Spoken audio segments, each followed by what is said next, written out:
Coming up on CPTV, as CPHS implements new safety protocols, we take a look at the effectiveness of anonymous tip lines. Lake Michigan's rising water level forces closures at Indiana's First National Park, and the pressure is on as the winter sports teams near their respective postseasons. CPTV is up next.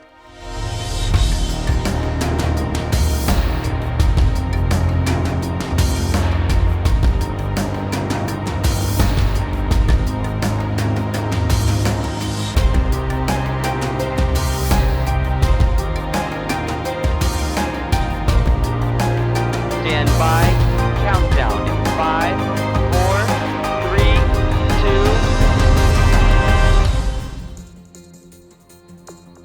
2. Hi, I'm Sarah Frey. And I'm Zach Jones. Welcome to CPTV. Kirsten Robinson will have your 5-day weather forecast, and Ramsey Harkness will bring us CP Sports highlights. Here's what's happening at Crown Point High School. It's no secret student and staff safety is the #1 priority at CPHS. To that end, the Crown Point Community School Corporation mandates all schools in the district to utilize an anonymous tip line. However, since its inception, many wonder just how effective this service is. CPTV's Jenna Milosh joins us now from the newsroom with more. Thanks, Zach. In recent years, the Crown Point Community School Corporation has instituted various anonymous tip line services in order to ensure school safety for students and faculty by alerting authorities of potential threats. Though it has now been years after their initial conceptions, the impact of these anonymous tip line services has been relatively unknown to the students, and the actual services themselves have become fairly obscure to the public. I would say I think it's a really positive thing that we've had in terms of students feeling non-threatened. They feel very, a little bit more comfortable maybe making a tip on there versus going to an administrator or resource officer. It doesn't feel like, oh, they're gonna know who did it. You know, kids don't wanna feel like they're snitching or doing things like that. Especially in a school of our size, is that we wanna encourage everyone that this is a team effort, that this is truly a community effort. So we encourage all of our students every week that, hey, if you see something, say something. Please let somebody know so that it can be dealt with or handled or that student can be helped. The anonymous tip line here, I would say, is used probably 3 to 4 times a month. Those are followed up on immediately. Anytime we get a tip, phone call, email, our administrative team start to look into that and investigate it to see if we could come to a solution. And most of the time it's to help a student in need. Anonymous tip line services have become common nationwide in the form of services such as Safe to Tell. According to educationweek.org, Safe to Tell tip lines fielded roughly 692 total tips regarding potential school attacks alone across the country during the 2017-2018 school year. In Colorado, research has shown that reports to the state's Safe to Tell tip line have gradually become more frequent ever since the service launched in 2004. It appears nationwide that the students are beginning to realize the importance of the If You See Something, Say Something campaign. Personally, I think it could be really useful in getting several people to speak up for themselves or speak up for their friends who don't want to.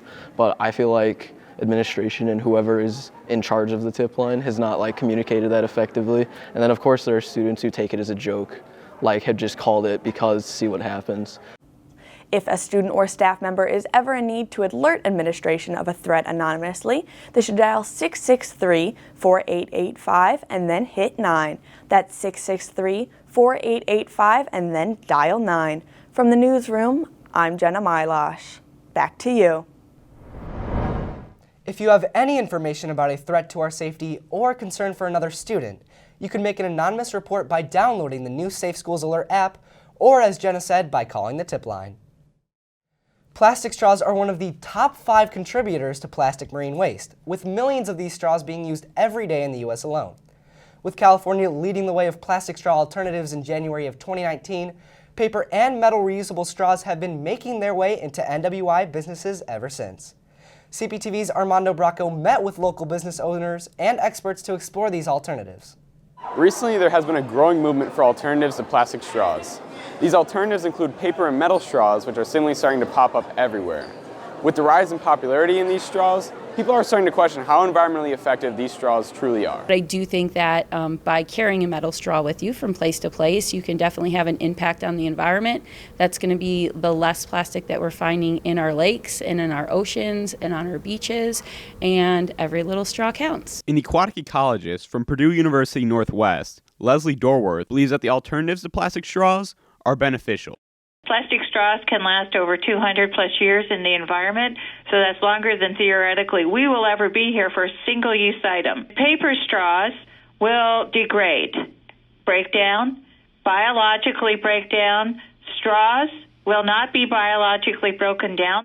Paper and metal straws are definitely a safer alternative to plastic just because of, the altitude and the magnitude of, what plastic straws have already done and what they do already. They're already far worse than paper and metal straws. So regardless of the emissions or whatever else is a side effect of that, there's always things like that are to come. I also had the chance to speak with a business owner who produces metal straws and discuss his beliefs on why the alternatives to plastic straws is more of a movement than a trend. With the plastic straws, they're used once and they're thrown away. So that single-use plastic straw never breaks down, it never goes away. Every single piece of plastic that's ever been created is still on the planet somewhere today in some form. So we always say plastic doesn't break down, it breaks up into little microplastics. So it's used for a matter of minutes, thrown away, and then it breaks up and it causes harm to the environment, to animals, it affects our water supply, our food supply, all that kind of stuff. As movements continue to sprout to help save the environment, more efforts will be made to reduce our waste. But the longevity of these movements will be determined by whether or not people come together to make this more of a movement instead of a trend. For CPTV, I'm Armando Bracco. Most of us recognize there are countless restaurants, fast food establishments, and grocery stores throughout the region. But areas designated as food deserts are noted for their lack of food availability to the community members who live in these areas. Here with more is CPTV's Brianna Morton. Many towns in northwest Indiana are food deserts. As we look up and down the roads of cities like Maryville and Gary, we can see the lack of proper food sources goes on for miles. In 2018, it is estimated that 1 in 9 Americans experience food scarcity, which includes 11 million children. Food insecurity is when someone is incapable of getting healthy, nutritious food, or there's a situation where there's no grocery store in their neighborhood. If they had good quality food, if they had greens, and if they had carrots and beets and all the things that can come naturally and inexpensively from the earth, that would help with the at least the medical issues that a lot of people are facing. Community Advocates of Northern Indiana is a local nonprofit that works to bridge the gap between lawmakers and the community with different programs like community conversations. Tracy Lewis is the director of Community Advocates and helps those disproportionately impacted by food insecurity. There are a variety of different things that create a food desert. I like to say in a community like this, we're in Gary, Indiana, the challenge here is this is also a transportation desert. This is also a job desert. There are huge economic implications when you talk about food insecurity. So you need to address those kinds of things. Food insecurity is a national issue that has several root causes. It would be difficult to eliminate it immediately, but there are so many different things that we can do as individuals and as a community to ease it, to help those who are dealing with food insecurity. One of the ways that the Food Bank of Northwest Indiana is addressing that issue is by engaging individuals, corporations, and community partners to provide food and make it accessible for people who are dealing with food insecurity. It is apparent that many cities and towns in Northwest Indiana are experiencing food scarcity, such as Gary and Maryville.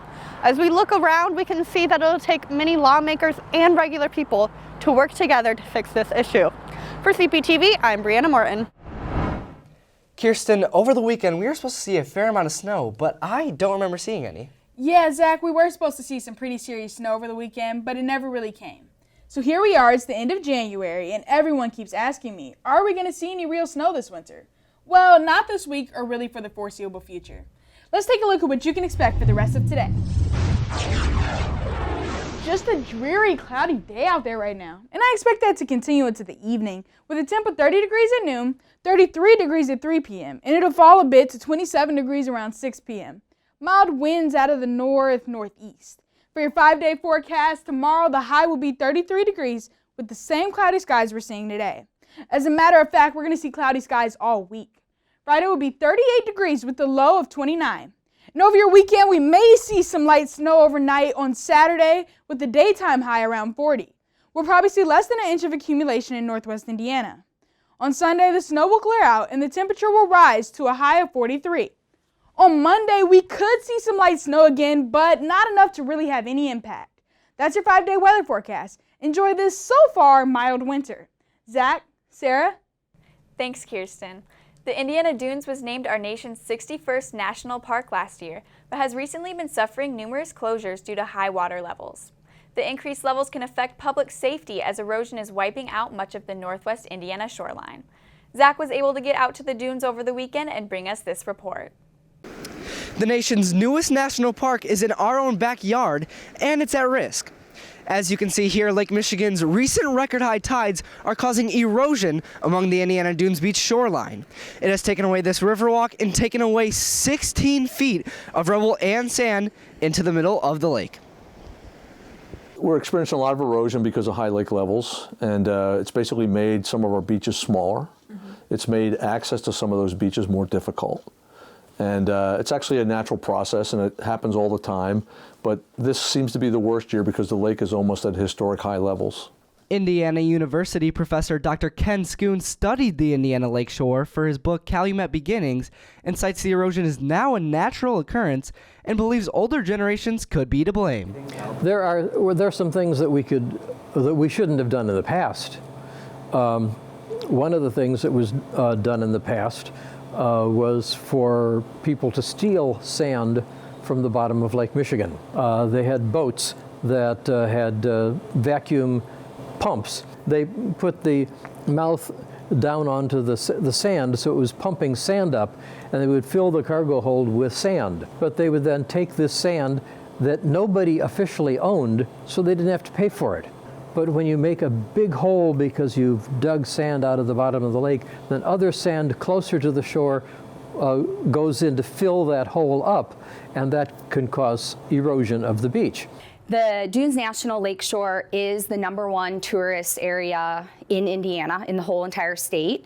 So this does pose a potential threat for our local economy. So if the water does continue to rise and possibly close trails or even hurt native plants, less people are going to come out to the dunes, which means that less money is going to be spent in our area. Now, the Dunes Committee has issued multiple warnings to avoid the Indiana Dunes at all costs. The only 2 parks that remain open are Mount Baldy and the Riverwalk, but those could close soon. For CPTV, I'm Zach Jones. The girls basketball team is looking to close out their second undefeated regular season. The wrestling team has its eyes on their second consecutive sectional title, and the boys basketball team has a last-minute change of venue over the weekend. Here's Ramsey Harkness with your CP Sports highlights. The 9-8 South Bend Washington Panthers, led by senior forward Jylan Petty, met CP in the Colonel John Wheeler Middle School gym Saturday night after some technical difficulties with one of the hoops in the CPHS gymnasium. South Bend dominated from the start, with the Dogs getting into foul trouble early and the Panthers knocking down a high percentage of their free throws. The struggle for the Dogs would continue despite solid play from junior guard Ty Smith, as they would be down 38-23 at half. The Dogs fought back after half with 23 points in the fourth quarter, but it wasn't enough as sophomore guard Drew Adzia's last-second shot was blocked and the Dogs fell 61-59, moving their record to 7-8, despite Smith's team high of 23 points. The Dogs' next game comes against DAC rival Portage this Thursday night at 7 p.m. at CP. On Saturday, the number 4 in the state-ranked Crown Point Wrestlers hosted the sectional championship and dominated. The Dogs easily won the sectional, scoring 278 points, with the closest competition being Lake Central with 239 points. Here's Noah Holland-Donner after his win. We enjoy it. We're usually always the underdogs, and we love the pressure. You usually know within the first 10 seconds of a match how it's going to go and how you think you're going to do. We just got to practice our technique a lot. We got to all stay connected. We need people in the room every day. Even though season's over for most guys, it's not over for us, so we need them. And we just got to stay as a team, and we'll be fine. The Dogs will host the regional this Saturday at 9 a.m. versus LaPorte. On Friday night, the girls basketball team faced off against the 15-3 Chesterton Trojans at home. The Lady Bulldogs started out slow against Chesterton's trap defense, which gave the team 5 turnovers in the first quarter. CP responded with their signature press, which led to a sky-high 27 Trojan turnovers. The dynamic sophomore duo of Jessica Crothers and Lily Stoddard led in scoring, putting up 15 points each on 11 for 19 combined shooting. The Dogs took home the victory with an impressive 60-33 win, as the Lady Bulldogs currently sit at 23-0, with the only team left in the path of their undefeated season being a 9-13 Bishop Knoll Warriors team. Tip-off is Tuesday night in Hammond at 7 p.m.